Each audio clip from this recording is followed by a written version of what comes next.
गणपती बाप्पा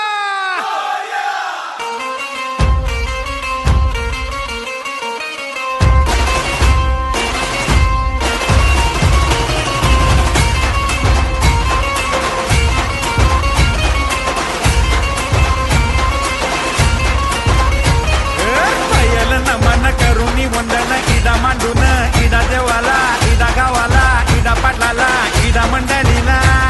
आम्ही सांगतो नमन तुम्ही ऐका हो गुणीजन